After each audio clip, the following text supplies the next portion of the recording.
I wanted to connect it to these days of Elul, of Tshuva, and to show part of his great legacy, the mission of expanding the concepts of Torah, that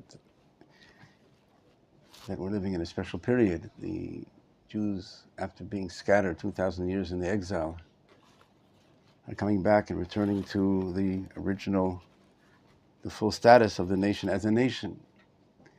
The goal of the Jewish people is to influence the world, to be this national entity that radiates holiness and goodness in life, in this world, a nation, not an abstract individual floating on some spiritual abode in the heavens, aesthetic, in some monastery, but a nation, holy nation, as it says before we're given the Ten Commandments, in chapter 19 in Shemot, you'll be unto me a kingdom of priests and a holy nation. Mamlechet Kohanim v'Goy Kadosh. As we say also on Shabbat and Mincha, we said 2 days ago, the summary of our structural, how God brings this good, connects this world to be its full grandeur, what God wants for the world, of goodness, of holiness. He says, right, we say Mincha, Ata Achad v'Shimcha Achad u'mi ka'amcha Yisrael goy echad ba'aretz. You are one, this oneness of God, the transcending, this oneness beyond any division, beyond any words that we can discuss. And your name is one. Your name, the ideal, how you're revealed, how you're expressed, that good that you wish to, is oneness, this totality of holiness in all, connection of all of life, all expressing this godliness in this world. And how is that revealed? What do we say? Ata Achad v'Shimcha Achad u'mi ka'amcha Yisrael goy echad ba'aretz. Comes through the nation, who's like your nation that is one in the land. The rabbis say, when is the nation of Israel one? When do we live as this unified national entity that broadcasts and actually actualizes that goal of oneness, of unification of all of the world, all of mankind, all of existence, to live connected to that source of life? What a blessing comes to the world when the world is plugged into that divine source of transcending goodness and holiness and like vitality. When? Through the Jewish people that are one. And when are they one? The rabbi said, in the land. Goy echad ba'aretz. The exile strips us of the ability to manifest, to express that, to live that ideal.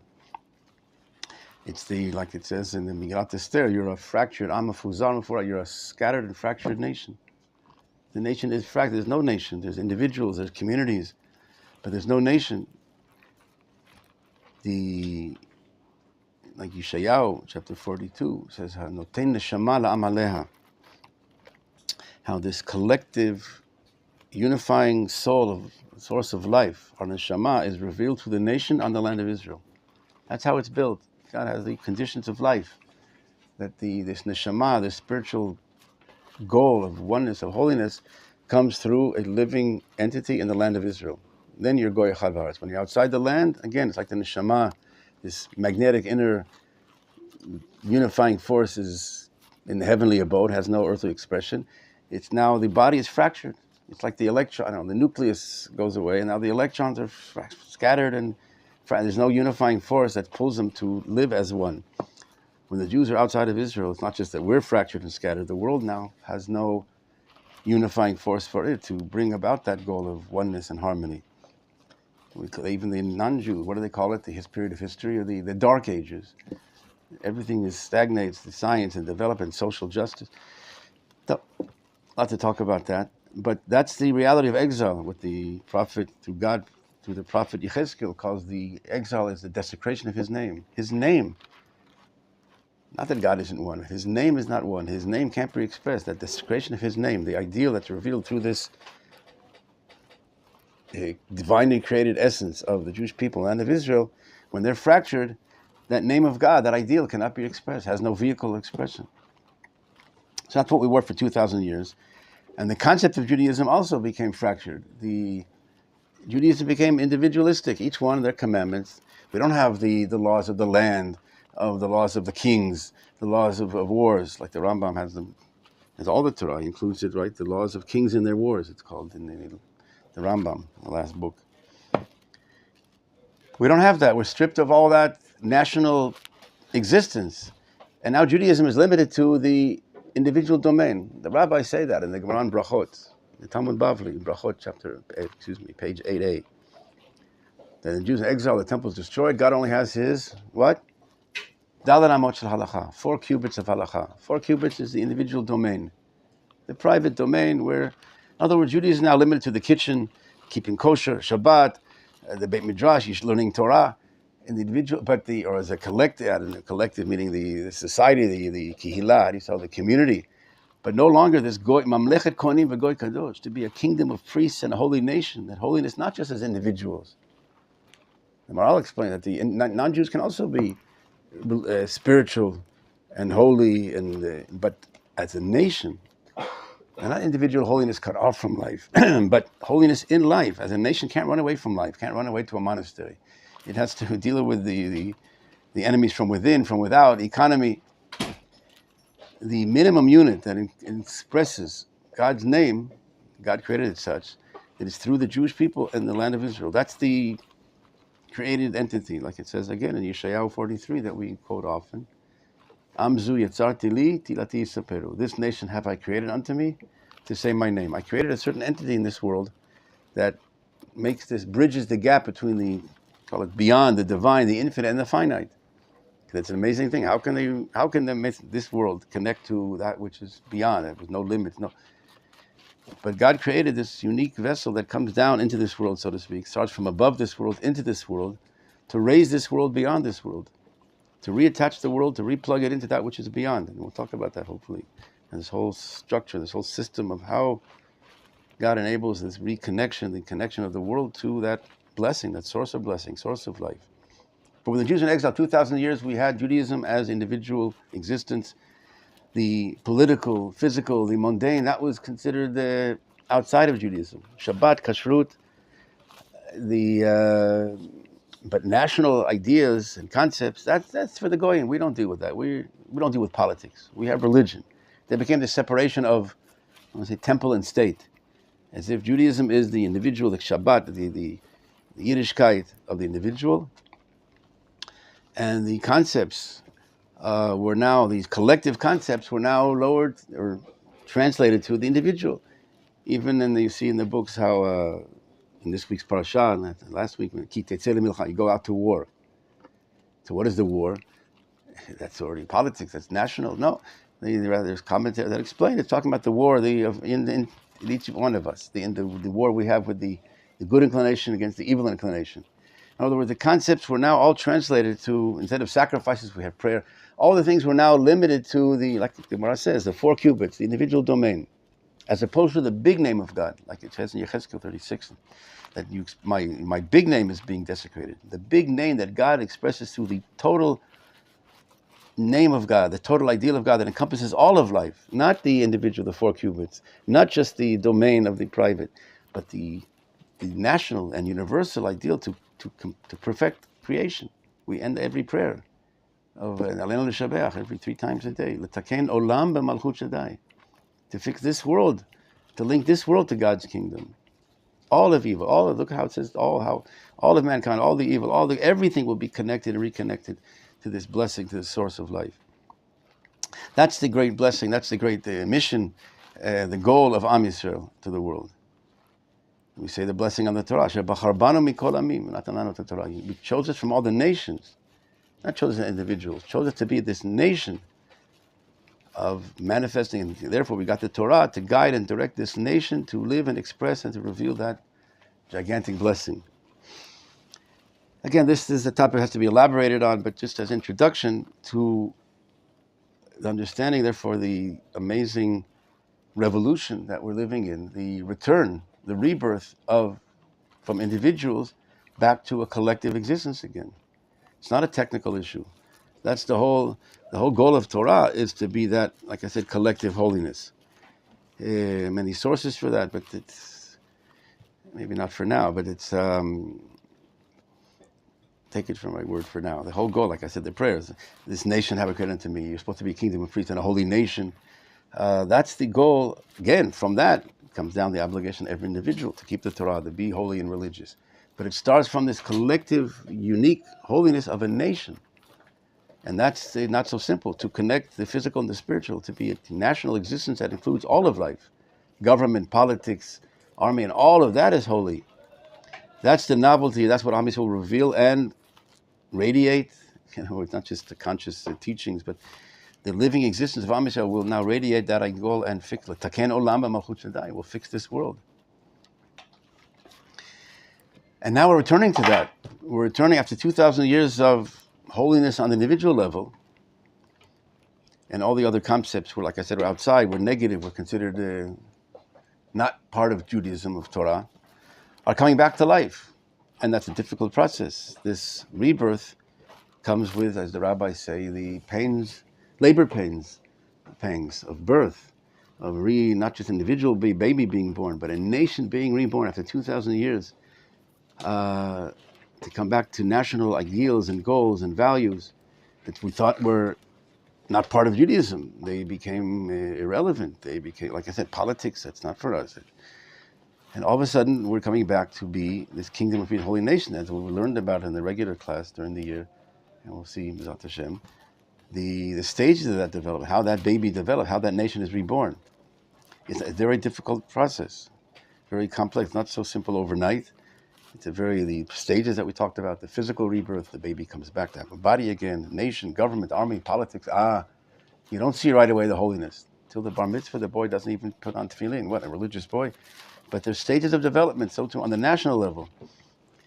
And Rav Kook comes and was sent, is God sent to reveal the Torah values, the spiritual identity of this reborn nation. The baby itself doesn't know us always. There's what the rabbis call the physical rebirth, but there has to be accompanying it the spiritual rebirth, the Torah that has to grow back to its full scale. The Torah, so to speak, was limited to the 4 cubits, and now we have to not a new Torah, but relearn the Torah that deals with the nation. Up to now, we learned with the Torah of how to put on tefillin when you get up in the morning and how to keep the mitzvot. But how do you guide a nation? How do you guide a nation to be a holy nation? They didn't learn in the yeshivot. It wasn't relevant. 2,000 years we had to how to guide the individual. And now we're coming back to the full blown, the returning to the full content of the Jewish people as a holy nation. And now we need, so to speak, the guider, the teacher that can teach and reveal and how the Torah, which does talk about mainly of the ideals of a holy nation. And that, like I said, was not studied so much throughout the exile ages. They were giants of Torah that always, it's part of the Torah. But it was, as the rabbis themselves discussed, how it was neglected. And now Rav Kook was sent, as God sent to really to illuminate, to guide and direct, to understand the child that is now growing in its stages of development, like I said, which are not simple. The rabbis say, that the generation of the Mashiach is this very paradoxical phenomenon. It says it's good on the inside and evil on the outside. The generation which, if you see the behavioral level, the external level, on the surface, looks very bad, not religious, not 2,000 years we kept the Torah, the mitzvot, and all of a sudden this abandonment of Torah, and for the sake of of nationalism, is taking its place. Physicality, national existence, army, government, agriculture, working in the land. And now it seems as if all is lost and it's worse than ever before. But the rabbi said, don't be misled. Indeed, the outside is evil, but the inside is totally good. There's a very high spiritual level there that now is waiting to erupt and is ready now, prepared to come about, to be expressed, to be reborn and revealed. And we have to understand, so if it's so good on the inside, why does it have bad behavior? If it's the holy interior core, the Shema is good, and so why is it so bad on the outside? And it's a long answer, but I can say it quickly, that it's not in spite of the inner core, the inner good core. Because of that inner core, because of that great spiritual level that is now this futuristic level of the Messianic era of what souls, they demand a higher level. They demand and they're asking big questions and big levels that they require and request, and will not be satisfied with anything less than this bigger idea of universal fixing. And they don't find that in the Torah that was presented to them, or misrepresented to them, seeming the Torah is, like I said, against life, separate from life, nothing to do with life. It's just in Judaism, there's life and there's religion. Another generation that demands life, the vitality. We want to make a better world, socialism, communism, a soul that requires and wants bigness, wants it to change and make a better world. And they see Judaism as what? You just talk about mixing meat and milk spoons if it's kosher. So they abandon it, but not because it's too hard to keep the kosher, the mitzvot. They're willing to suffer and sacrifice for ideals, be it, again, other isms. But what's at the source of those isms? A search for a betterness, this bigger soul, but doesn't find its answer in the way that things were taught up till now. And therefore, what is required is indeed the bigger picture, the bigger understanding that Torah has. It's not like Torah, it's not a new Torah, I have to make up something. The Torah, it was this giant picture of the ideals of universal perfection, of creating it, of tikkun olam. But it was, like I said, the rabbis, the introduction to the path of the just, introduction to duties of the heart, and other rabbis that screamed and yelled that we've abandoned the bigger picture, the understanding of Torah. It's the Gemara in Sukkah, page 28, talks about Rabbi Yochanan ben Zakkai that had, Hillel, that had 80 students. The top students, the mediocre students, and the lower level students, and he said the lowest. Rabbi Yochanan ben Zakkai describes what he knew, and he gives a whole list of his knowledge of this, of Torah, of everything. The speech of the angels, speech of the birds, the levels of that was the lowest student, and he said he knew the big things and the small things. And the Gemara says, what is the big thing in the Bar Gadol, the Bar Katan? What's the big and small thing? The Gemara says the small thing is Havayot Abaye v'Rava. You call it the give and take of the Talmudic polemics of give and take of Abaye v'Rava, discussions back and forth of the Talmud. That's the small thing. This is in the Talmud. That's the small thing. So what's the big thing? The big thing is Maseh Merkava, Maseh Bereshit, how God, the creation of the world and the goal of the world. In other words, the bigger ideals of Torah, the rabbis explain. Maseh Merkava is what is the world going to? Not just the laws of how to keep it, what we do, but what's behind that? What is the soul of all that? Like it says, there's the body of Torah, and there's the soul of Torah, the ideals, the goals, what is revealed through those minuscule, so to speak, commandments and details of tzitzit and tefillin. Just do it blindly, which we have to do. We do it because we know it's from the Word of God. But the ideal is to understand the greatness, the wisdom, the ideals. And this generation requires that bigger understanding. They can't do it just out of rote of, oh, this is what my grandfather did, so I'll do it. We want a bigger world, we want a better world, and you tell me not to put on these strings on my garments, not to meat and milk spoons, but to expose. And Ruchuk even goes further. That's part of the divine guidance that this generation asks those questions to force us to get back to relearn and reteach and re-understand the bigger picture of Torah that we abandoned. We didn't abandon it. That was neglected. It's enough to learn a few lifetimes, just the laws of Shabbat and Kashrut. But yes, there's another aspect of Torah, the soul of Torah, what the rabbis call it, the neshama of Torah, which the learning of Emunah, the Shmona Prakim of the Rambam, the path of the just, the Rambam, the Kuzari, the very foundation that the Vilna Gaon says the foundations of Torah, of Emunah, Torah of Yisrael are in that book, the book of the Kuzari, and then the Maharal, the Ramchal, and there's Nefesh HaChaim, and Tan. There's levels and levels until we get to the deeper wisdom of Torah. But to go, those books discuss what the rabbis call the bigger thing, the Davar Gadol, the goal of Torah, the ideals. Where are all these commandments? Where does it take us? What are they for? What are they? And that this generation needs. That's a chapter in Orot Tshuva, but I didn't want to get to that yet today. You can look it up. I think it's Dalet in chapter 4:11. How, just to make sure. No. Maybe 11:4.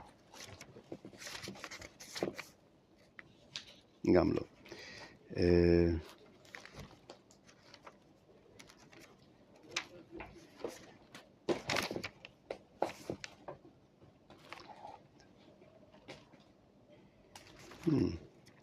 Used to be here. It is. It's 4:10. Excuse me. 4:10. Anyway, you look it up, you have it, maybe we'll learn it later, some other time.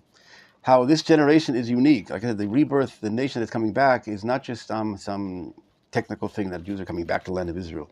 There's a new spiritual level, there's a new energy. What it says in Yechezkel, God says through the prophet Yechezkel, that I'll give my spirit of life, this neshama that we spoke about, that it was in the heavenly abode, had no earthly receptacle, the spiritual unifying force, the divine content of the Jewish people was absent. We were like fractured into just bones, like the dry bones prophecy, Yechezkel 37. Now we're coming back, and God says, I'll put my spirit of life in you, and you shall live. This rebirth, there's new souls, new energy, and this new inner soul that is good, is holy, is from the higher dimension of what the goal is supposed to be, and yet they're not on the outside level. They're not being, like you have this genius is not being challenged, not being taught properly, not being educated according to the level that he wants. So he rejects anything that is not, what he feels is not on, doesn't answer his bigger questions. So that forces us to come back to, and indeed to re-expose that Torah, the giant aspect of Torah. And that's what Rav Kook does like I said, from the exile we went from the collective down to the individual. Now Rav Kook returns it, so to speak, explains the Torah and shows the ideals, the values, the content, the concepts of returning from the individual back to the collective, the universal. So through, since it's Elul, like I said, I wanted to maybe show the example of that. Or in of itself it's important, but to show the example of how Rav Kook does this in the concept of tshuva. That we usually think of tshuva of someone was not religious, didn't keep kosher, didn't do this, whatever, and all of a sudden he met someone at the kotel or whatever, or he had this inspiration, whatever, wakes up and now he keeps the mitzvot, puts on tefillin and keeps kosher in Shabbat. Or sits in the yeshiva now, is learning Torah. The word for tshuva, the root of the word tshuva, is shuv, which means return. Right, very simple, return. I want to show you maybe a few places in the Torah where this root is used, and then we'll ask a few questions. In the book of Breshit, in Parshat Noach, chapter 8, right, you all know the story of Noach and the ark. Noach sent, the waters decreased, and he opened the window of the ark, and he sent forth the raven. And he sent forth the dove to see if the waters were abated. And verse number 9, chapter 8, verse 9, and she returned to him into the ark. In Hebrew, she didn't find a place to rest. The dove didn't find any place to rest for its feet. It was still the water. But she returned to the ark. So here the word return is in the usual simple sense of returning to the place that it came from. It was in place A, went to B, and returning to A. Again, very simple. So too in chapter 28 with Yaakov. 28:21, when Yaakov says he had to go out of Israel, and he prays to God, return me to, I made a vow, God will return me back to my place. How does he say it in Hebrew? V'shavti b'shalom el beit avi. I will return back to my place in peace, to the house of my father, Yitzchak. Where was my father? Living in Eretz Yisrael. And then it says, God will be my God. Actually, the rabbis point out here, we saw this at length, that he says here the condition, I'll return back to Eretz Yisrael, and then God will be my God. And not when I'm outside the land, as if he's not my God. The rabbis have strong words about that. The presence outside the land is not that same level of connection. As we explained before a little bit, the neshama, the divine neshama, is revealed to this world through very, again, geographical, just like in time. Shabbat is a unique time. It's not you can pick one of the 7 days you want.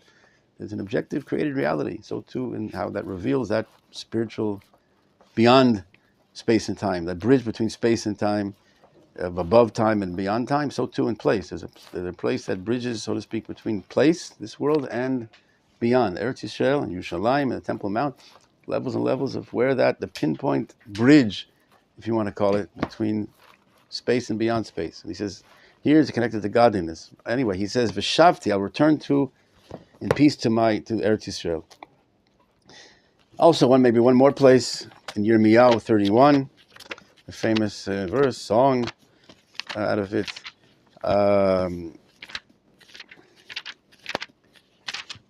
That in the future, the coming back to the land, 31:16. Right, a voice was heard in Ramah. Rachel was crying for her children. Right, went to exile. She refused to be comforted, for her children were there or not. Thus says God, don't stop your voice from tears, for they will come back. In Hebrew, V'shavu banim ligvulam. Your children will return to their borders. The Jews will come back to Israel.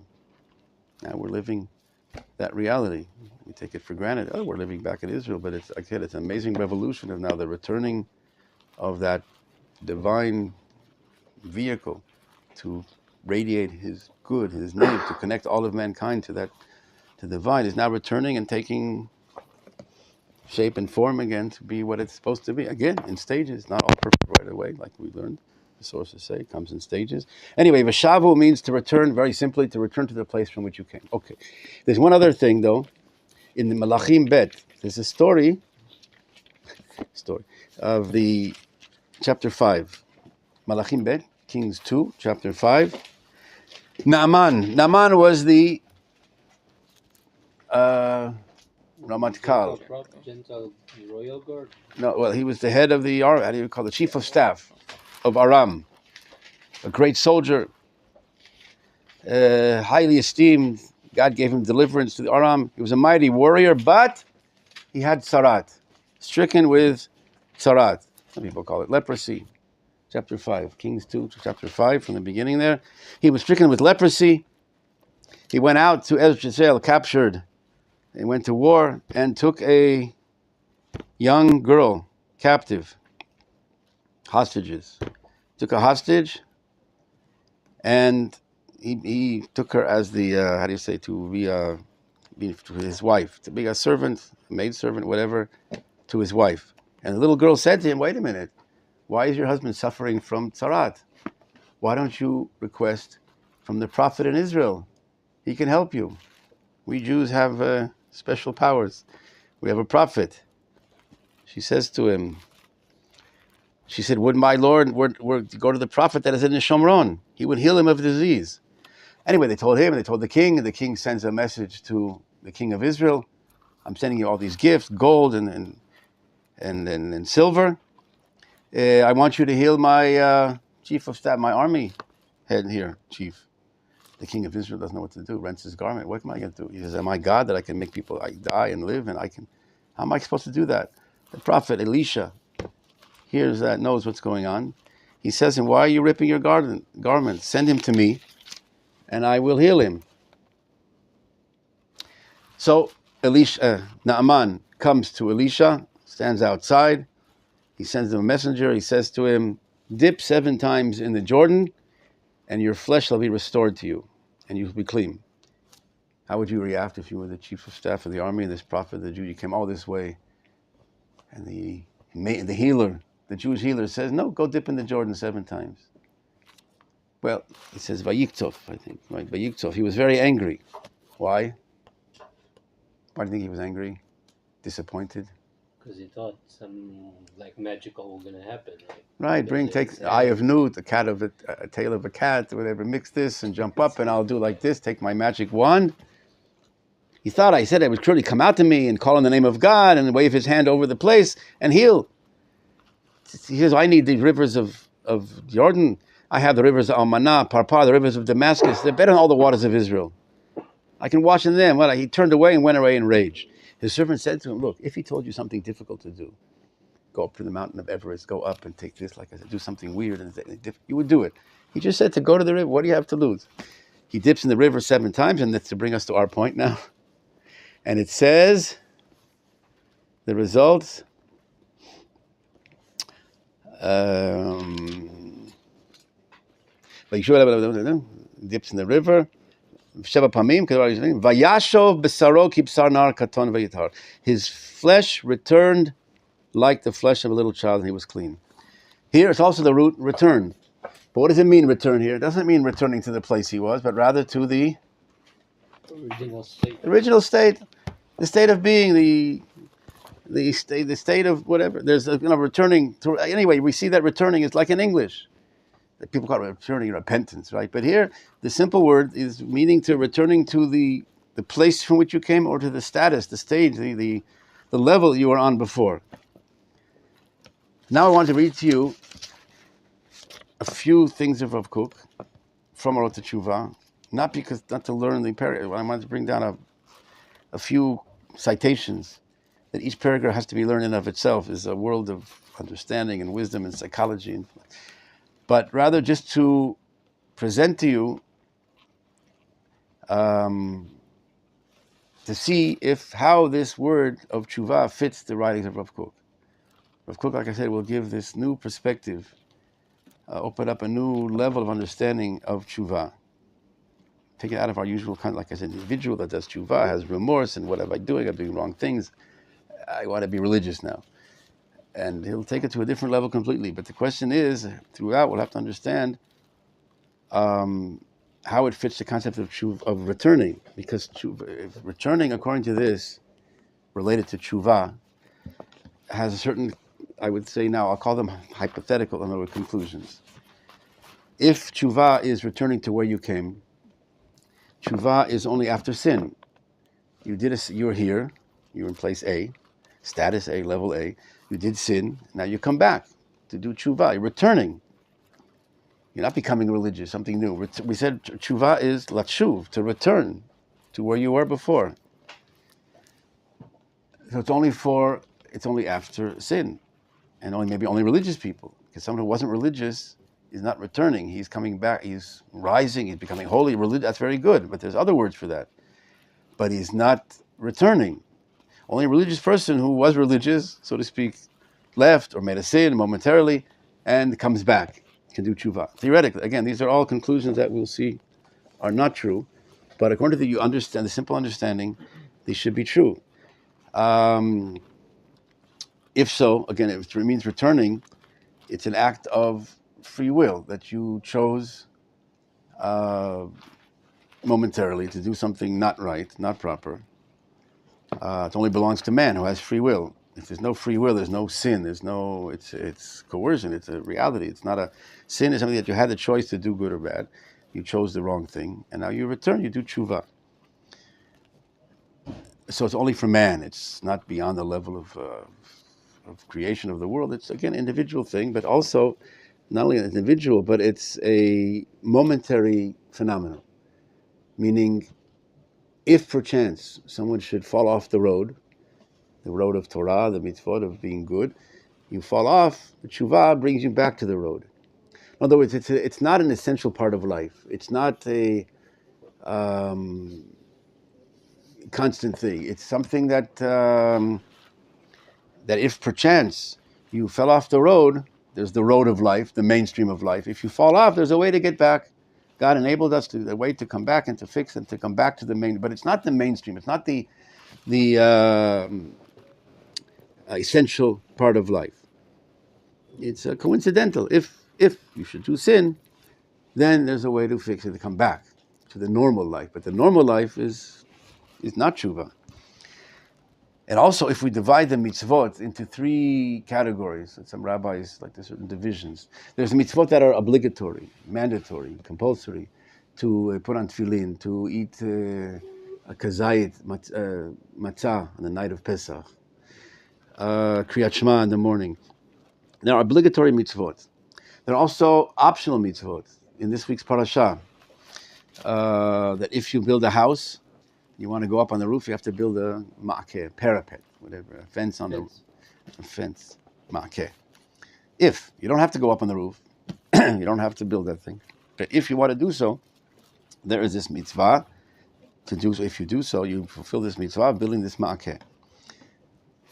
There's also a third category, which also in this parasha, of when one wants to divorce his wife, there's a law of how to write the get, or how to write the writ of divorce.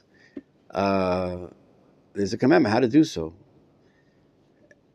Or there's also what's called Hishivat HaGzela. If someone steals something, there's a positive commandment to return it, to do tshuva or to return it. But that level is a category you could say it's better you never do these mitzvot. There's no obligation. It's optional. In other words, it's something you should prefer not to have to meet up with, not to get divorced and not to have to do this mitzvah of writing and getting in a proper way, or not to steal something that you have the mitzvah to return it. Don't mitzvah to steal, or God forbid. The opposite. There's a sin to steal even if you plan on returning it. But if one steals, there's a positive commandment of returning the stolen object. So if so, tshuva would fit into which category, according to what we understood up till now? It's only after sin, after someone made a mistake, or whatever. So it's like the better thing is not to have to meet up with tshuva. Like I said, stay on the main road of Torah, of life. If you fall, there's a way to fix it, doing the mitzvah. But hopefully you never do. You never meet this mitzvah. You never need it. Theoretically, there's no one that could not sin like the Rabbi, the verse says. But theoretically, it's something that belongs to the third category. That if you steal, you should turn it back. If you did a sin, do tshuva. Now, we have to 110? Yeah. So we'll start. If you want to pass these out. I'll just show you a few paragraphs. And these aren't even full paragraphs. These are just one or two lines from the paragraphs from this book of Rot Tshuva. This is the pocket edition. But it's easier for me to carry here. But there's a bigger edition, the full. But this is from the Lights of Tshuva of Rav Kook. And these are different paragraphs pulled from different places, but again, different sentences, just to clarify or to see how these, what we said before, conclusions, hypothetical conclusions of tshuva means returning. It's only on man. It's only someone who has free will. It's only a temporary act. It's only a thing that we shouldn't have to meet. In other words, the negative thing that we should avoid, if possible, never to have to do tshuva. Here we'll see different things that Rav Kook writes. In the first citation on the right, upper right, it's from chapter 4, paragraph 11. In the depth of life is shining, beams every moment, constantly, the light, a new light of the loftier tshuva. So here we see it every moment. We said before, the conclusion was it's only a thing that if you did something bad, to fix it and get back to life, get back to the normal. Here he says, no, tshuva isn't just some one-time thing. It's a constant experience. In the depth of what does that mean? Where and how? What? But again, we'll explain it later as we go on. But first of all, it doesn't fit the words of tshuva. Again, you can constantly rise, get higher, holier, better, more sophisticated, etc. Those other words for this in Hebrew and English. But not returning. Returning, we said, is going from A to B and coming back from B to A. In other words, returning. So what do you mean? That's a one-time thing. It's not how is it a constant thing? Where am I returning to?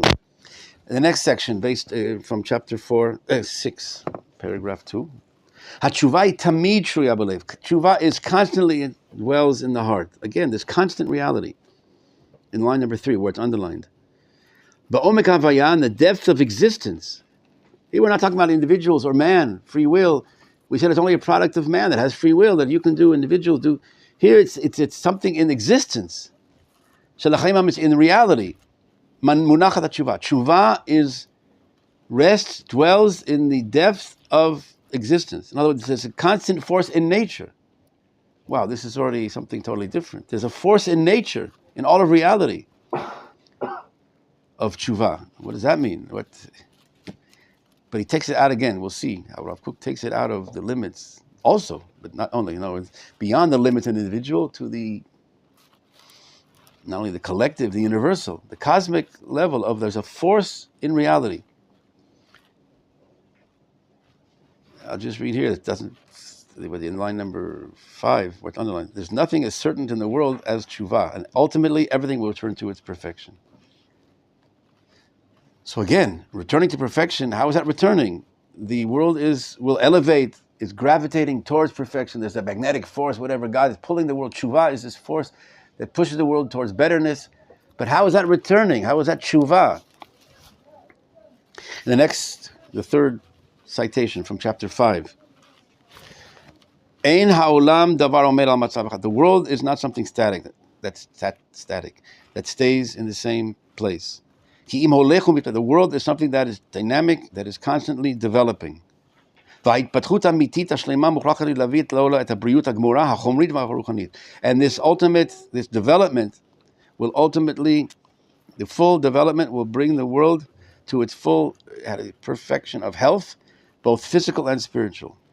And the world is in a constant dynamic historical process of development from the past through the present to a more perfect, complete future. Okay, so that's the world is evolving, is developing. There's evolution in the world towards perfection. But again, that's rising, that's perfecting. But that's, so what the next paragraph says, hey, in chapter 5:4. And what is that force that pushes the world towards that elevation, towards that, the arrow of direction of that advance? Who says the world's advancing? Maybe evolution. I don't know. Maybe it's going from better to worse. But ruach hatshuva merachef ba'olam, this spirit, this force of tshuva, we've had this cosmic force in the world. That